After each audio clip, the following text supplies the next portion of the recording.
Bà chìm điệp xuống bậc mẹ bọc ổn ở khía xóa cùng xa chích thầm mộng tiết một căn channel Khmer online.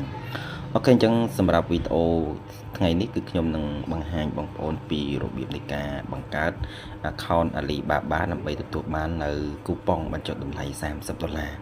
Muốn nâng cho tôi đo cả bằng hành bóng ổn xong bóng ổn chui chích tập sky channel nhóm mình nhẹ muối tầm bây đó chỉ cầm lăng chạy để nhóm xâmรับhoặc là video bắt tỏ tiền. Ok chẳng muốn nâng cho tôi đo cả bằng cátใน account នេះមុនដំបូងគឺបងប្អូនកំពុងតែទស្សនានៅវីដេអូខ្ញុំមួយនេះអញ្ចឹងបន្ទាប់ពីបងប្អូនទស្សនានៅវីដេអូខ្ញុំមួយនេះហើយបងប្អូនចុចទៅខាងក្រោមវីដេអូគឺខ្ញុំនឹងដាក់ link ដើម្បីបងប្អូនចូលទៅ download app Alibaba តែម្ដងអញ្ចឹងបងប្អូនចុចទៅលើ link ខាងក្រោមហ្នឹងមកគឺ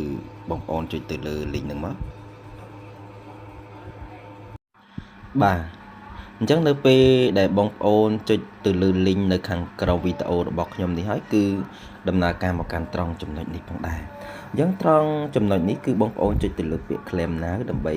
ទទួលយកនៅកូប៉ុងបញ្ចុះតម្លៃ$30នេះផងដែរអញ្ចឹងបងប្អូនចុចទៅលើពាក្យ claim now មកគឺបងប្អូនចុចទៅលើពាក្យ claim now ហ្នឹងមកអូខេអញ្ចឹងនៅពេលដែលបងប្អូនចុចទៅលើពាក្យ claim now ហើយគឺដំណើរការមកកាន់ត្រង់ចំណុចនេះអញ្ចឹងត្រង់ចំណុចនេះផងដែរគឺតម្រូវឲ្យយើងធ្វើការដំឡើងនៅ app Alibaba អញ្ចឹងសម្រាប់ app Alibaba គឺខ្ញុំបានដំឡើងរួចរាល់ហើយអញ្ចឹងខ្ញុំសូមធ្វើការចុចបើកដំណើរការតែម្ដងគឺខ្ញុំសូមធ្វើការចុចទៅលើពាក្យ open នៅខាងលើនេះ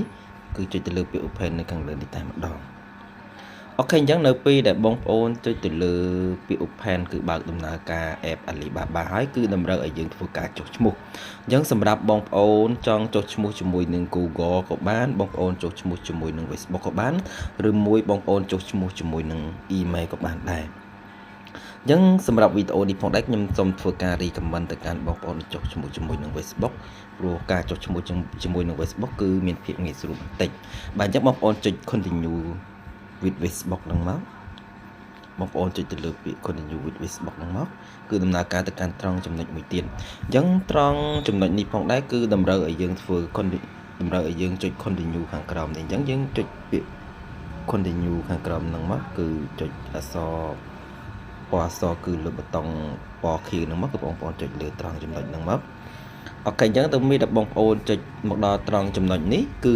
ដំណើរការមកកាន់ត្រង់ចំណុចនេះមួយទៀតជំហានមួយទៀតអញ្ចឹងជំហាននេះផងដែរគឺតម្រូវឲ្យយើង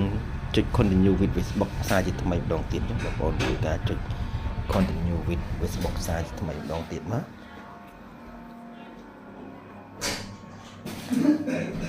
អូខេអញ្ចឹងនៅពេលដែលបងប្អូនចុច continue with Facebook ហើយគឺដំណើរការមកកាន់ត្រង់ចំណុចនេះផងដែរអញ្ចឹងត្រង់ចំណុចនេះគឺយើងចុចទៅលើប៊ូតុងពណ៌ទឹកក្រូចហ្នឹងបន្តទៀតមកចុចទៅលើប៊ូតុងពណ៌ទឹកក្រូចនេះបន្តទៀតមក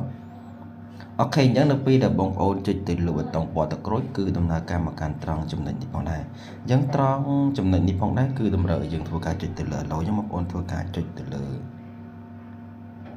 allow ហ្នឹងមកអូខេអញ្ចឹងនៅពេលដែលបងប្អូនចុចទៅលើ allow គឺដំណើរការមកកាន់ត្រង់ចំណុចនេះអញ្ចឹងត្រង់ចំណុចនេះផងដែរគឺការចុះឈ្មោះរបស់យើងគឺទទួលបានជោគជ័យហើយ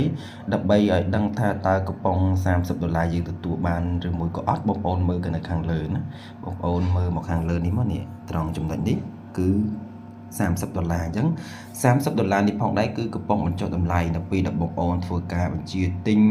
ទំនិញណាមួយនៅក្នុង app Alibabaអស់ទឹកប្រាក់រហូតដល់$100អញ្ចឹងនៅពេលបងប្អូនទិញនៅទំនិញអស់ចាប់ពី$100ឡើងទៅគឺខាង app Alibaba គឺបញ្ចុះតម្លៃយើងអូតូតែម្ដងគឺ$30នេះតែម្ដងអញ្ចឹងសម្រាប់វីដេអូមួយនេះគឺមានតែប៉ុណ្្នឹងទេហើយសម្រាប់បងប្អូនដែលអត់ទាន់បានចេះជាមួយនឹងការចុះឈ្មោះជាមួយនឹងការបើក account Alibaba បងប្អូនអាចមើលវីដេអូនេះបានហើយដើម្បីលើកទឹកចិត្តឲ្យខ្ញុំមានកម្លាំងចិត្តក្នុងការផលិតវីដេអូបន្តទៀតសូមបងប្អូនជួយ Subscribe Channel ខ្ញុំម្នាក់មួយផងដើម្បីទទួលបានរាល់វីដេអូថ្មីៗបន្ថែមទៀតសូមអរគុណ